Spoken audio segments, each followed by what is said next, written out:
जान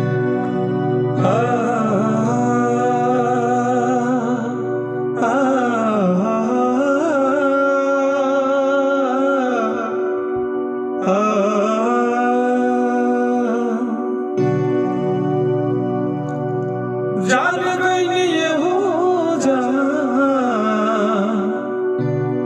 जान गई जा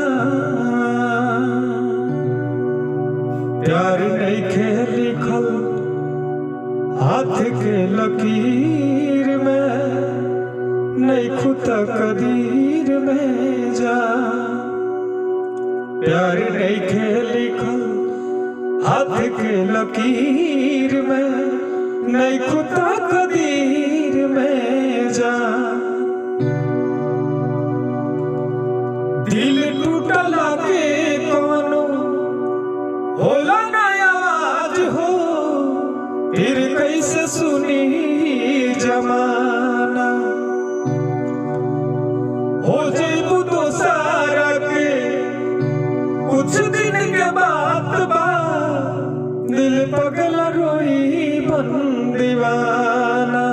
खुश रहा तू हरदम दिल से ही है बातुआ, सांस बन के बसल बाड़ू तू शरीर में, नहीं खुदा कदीर में जा। प्यार नहीं खे लिखल हाथ के लकीर में, नहीं खुदा कदीर